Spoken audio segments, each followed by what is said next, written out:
धर्मशाला में खेले जा रहे आखिरी टेस्ट मैच में 2 दिन का खेल हो गया है समाप्त और दूसरे दिन के पहले सत्र में क्या बेहतरीन खेलते हुए दिखे थे रोहित शर्मा और शुभमन गिल। भारत ने एक भी विकेट नहीं गंवाया था और इन दोनों ही खिलाड़ियों ने अपना सेंचुरी कर लिया था पूरा और भारत पूरी तरह से दबदबा बना चुकी थी इंग्लैंड के ऊपर। लेकिन जैसे ही लंच का ब्रेक हुआ, कहते हैं ना जब ब्रेक होता है तो पार्टनरशिप में भी ब्रेक हो जाता है और ये दो खिलाड़ी जिनके बीच में 171 रन की हुई थी साझेदारी, लंच के बाद दोनों ही खिलाड़ी काफी जल्दी आउट होते हुए दिखे। पहले के लिए भी रोहित और जायसवाल के बीच में 104 रन की साझेदारी हुई थी। तो बात यह है कि इंग्लैंड की हालत कुछ ऐसी हो गई थी जैसे कि 25 साल से कोई सिंगल हो और उसके जहन में यह चल रहा हो कि बस मिल जाए यार, बस वहां पे कुछ और चाहिए होता है, इंग्लैंड को यहां पे विकेट चाहिए था। और भाई बेन स्टोक्स जब कप्तान ने सारे के सारे गेंदबाज को आजमा लिया लेकिन परिणाम कुछ भी नहीं निकला तो खुद गेंदबाजी में आना पड़ा। और भाई ये खिलाड़ी जो कि पूरे सीरीज में एक प्योर बल्लेबाज के तौर पर खेल रहा था और आखिरी बार गेंदबाजी कराया था एशेज में, पहला गेंद डालता है और सेंचुरियन कप्तान रोहित शर्मा को बोल्ड करके चलता करता है। अब यहाँ बेन स्टोक्स की किस्मत कहे या फिर हुनर,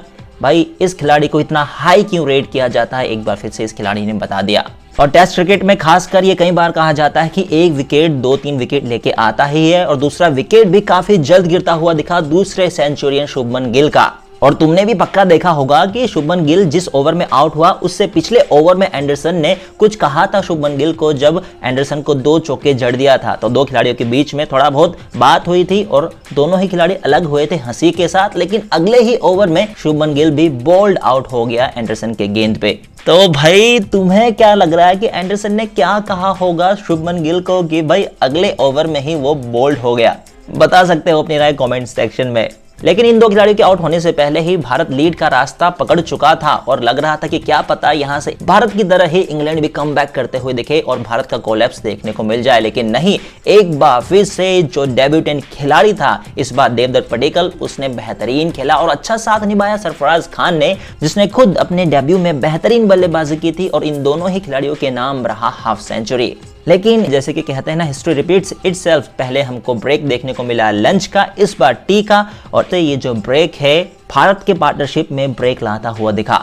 और टी के बाद ही शोएब बशीर ने पहले सरफराज खान को फिर देवदत्त पडिक्कल को आउट कर दिया। लेकिन उसके बाद भी जिस तरह से धर्मशाला में पिच है और भारतीय बल्लेबाजों ने बल्लेबाजी की है तो हमें काफी ज्यादा उम्मीद थी रविंद्र जडेजा, ध्रुव जुरैल और रविचंद्र अश्विन से, लेकिन तीनों ही खिलाड़ियों ने किया यहाँ पे मायूस। जुरैल के लिए शुरू से ही लॉन्ग ऑन में खिलाड़ी रखा हुआ था तो वो शॉट नहीं बनता था यार, लेकिन फिर भी वो खेला और अपना विकेट गंवा दिया।